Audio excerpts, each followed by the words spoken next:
Hello guys, welcome to my YouTube channel new ways learning.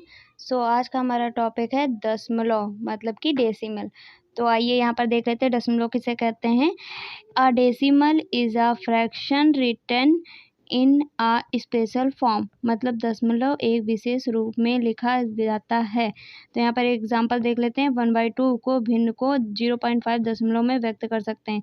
जैसे कि 1/2 को यहाँ लिखा है, यहाँ पर जब हम भाग देंगे तो यहाँ पर जब देखेंगे कि पॉइंट लगाएंगे तो 0 इधर बढ़ जाएगा और यहाँ पर देंगे 2 पंचे 10, 10 से करेंगे तो ये कट जाएगा। तो यहाँ पर देखिए 1/2 को 0.5 के रूप में हम लिख सकते हैं।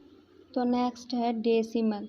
डेसिमल को दो भागों में बांटा गया है, terminating decimal, non terminating decimal मतलब शांत दशमलव, अशांत दशमलव। और फिर नॉन टर्मिनेटिंग डेसिमल को दो भागों में बांटा गया है, प्योर रिकरिंग डेसिमल और यहाँ पर दूसरा है मिक्स्ड रिकरिंग डेसिमल मतलब कि शुद्ध आवृत्ति दशमलव और ये है अशुद्ध आवृत्ति दशमलव। तो यहाँ पर देखिए सबसे पहले देख लेते हैं टर्मिनेटिंग डेसिमल किसे कहते हैं मतलब कि शुद्ध आवृत्ति। तो यहाँ पर देखिए लिखा है वह संख्या जो दशमलव लगाने के बाद भी पूर्ण रूप से विभाजित हो जाए। मतलब कि यहाँ पर देखिए कि एग्जाम्पल दिया है 2/5 दिया है और यहाँ पर जब हम भाग करेंगे तो यहाँ पर जो पॉइंट लगाएंगे तो यहाँ पर एक 0 बढ़ जाएगा और 5 चक्कू 20 लिखेंगे। तो यहाँ पर 5 चक्कू 20 लिखेंगे तो यहाँ पर ये कट भी जाएगा पूरा।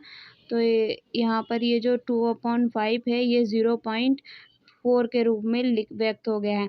अब नेक्स्ट एग्जांपल देखते हैं। यहाँ पर 7/8 दिया है तो यहाँ पर भी ये भाग देख कर देख लेते हैं।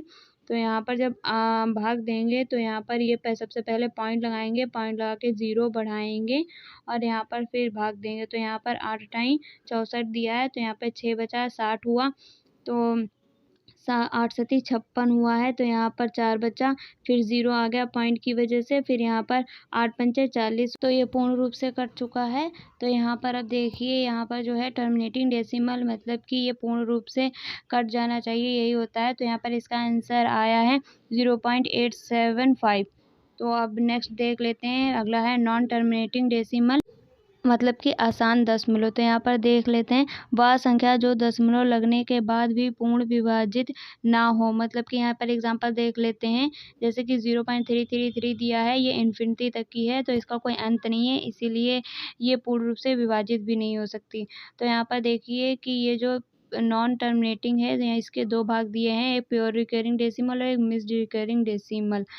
तो यहाँ पर देखिए प्योर रिकरिंग डेसिमल किसे कहते हैं। तो दशमलव के बाद एक ही अंक की पुनः आवृत्ति या किसी अंक पर बार लगा हो तो वह शुद्ध आवृत्ति दशमलव कहलाती है। तो यहाँ पर एग्जांपल देखिए 1/3 दिया है, इसको जब हम बार करेंगे तो 0.333 आएगा, 0.3 का बार आ जाएगा क्योंकि 3 की आवृत्ति बार बार है इसीलिए 0.3 बार आ जाएगा। नेक्स्ट है, अगला है मिक्स्ड रिकरिंग डेसिमल मतलब कि दशमलव के बाद कुछ अंकों को छोड़कर बाद में किसी अंक पर बार लगा हो तो वह मिश्रित आवृत्ति दशमलव कहलाता है। एग्जाम्पल आप देख सकते हैं, यहाँ पे 0.377 लिखा हुआ है और यहाँ 3 एक बार लिखा हुआ है, 7 की आवृत्ति बार बार हुई है इसलिए यहाँ पे 0.37 पर बार आ जाएगा क्योंकि 7 की आवृत्ति बार बार है इसीलिए मिक्स्ड रिकरिंग डेसिमल कहा जाता है। नेक्स्ट देख लेते हैं, यहाँ पर कुछ प्रश्न क्वेश्चंस देख लेते हैं। तो यहाँ पर ये क्वेश्चन दिया हुआ है और विच डेसिमल इज कार्ड, मुझे ये कौन सा डेसिमल है यह बताना है। तो यहाँ पर पहला फर्स्ट देख लेते हैं, 0.8 पर बार दिया हुआ है, एक संख्या पर ही बार दिया हुआ है तो यहाँ पर ये प्योर रिकरिंग डेसिमल कहलाएगा। नेक्स्ट है 0.87 पर बार दिया हुआ है मतलब एक संख्या को छोड़कर बार दिया हुआ है इसलिए मिक्स्ड रिकरिंग डेसिमल कहलाएगा। नेक्स्ट भी एक संख्या को छोड़कर बार दिया हुआ है इसलिए मिक्स्ड रिकरिंग डेसिमल कहलाएगा और यहाँ पे पूरे पे बार दिया हुआ है इसलिए प्योर रिकरिंग डेसिमल कहलाएगा।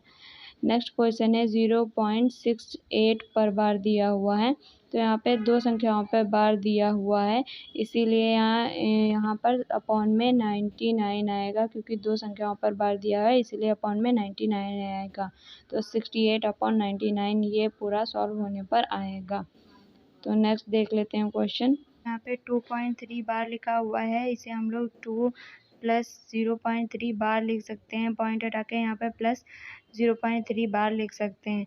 तो इसे जब 3 पर एक बार लगा हुआ है इसलिए अपॉन में 9 आएगा। इसे जब सॉल्व करेंगे तो हमारा आंसर 2 सही 1/3 हमारा जो है वो आंसर आएगा। तो नेक्स्ट क्वेश्चन देख लेते हैं। यहाँ पे नेक्स्ट क्वेश्चन है 0.28 बार दिया हुआ है। यहाँ पर 28 लिखेंगे और माइनस का 2 करेंगे। माइनस का 2 इसलिए करेंगे क्योंकि 2 पर बार नहीं है, इसीलिए जो है 28 माइनस 2 करेंगे और अपॉन में 9 लिखेंगे क्योंकि 8 पर बार है और 0 लिखेंगे क्योंकि 2 पर बार नहीं है।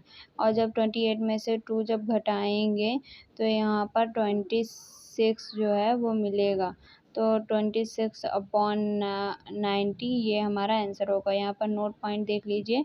पूर्ण संख्या में से बिना बार वाली संख्या घटाकर बटे में जितने अंक पर बार लगा है उतने बार 9 लिख कर बाकी जिन संख्या पर बार नहीं लगा है उनके लिए 0 लिखते हैं। तो ये इस क्वेश्चन का ही नोट पॉइंट है। तो ये इस क्वेश्चन का नोट पॉइंट है, तो आप ये नोट पॉइंट देख लीजिएगा। तो अब नेक्स्ट क्वेश्चन देखते हैं। तो यहाँ पे नेक्स्ट क्वेश्चन है 4.649। तो यहाँ पर जो 49 पर है वो बार दिया हुआ है, इसलिए 4 + 649 ऐसे ही लिखेंगे और 6 पर बार नहीं है इसीलिए यहाँ पर 6 माइनस करेंगे और अपॉन में 2 संख्या पर बार है इसीलिए अपॉन में 99 लिखेंगे और 1 पर बार नहीं है इसीलिए 0 लिखेंगे। तो 4 + 643 अपॉन में 990 लिखेंगे। तो यहाँ पर ये 4 सही 643/990 आंसर हो जाएगा।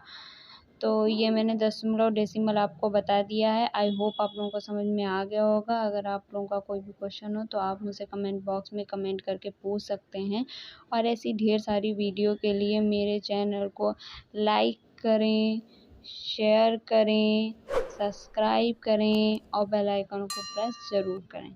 Thanks for watching.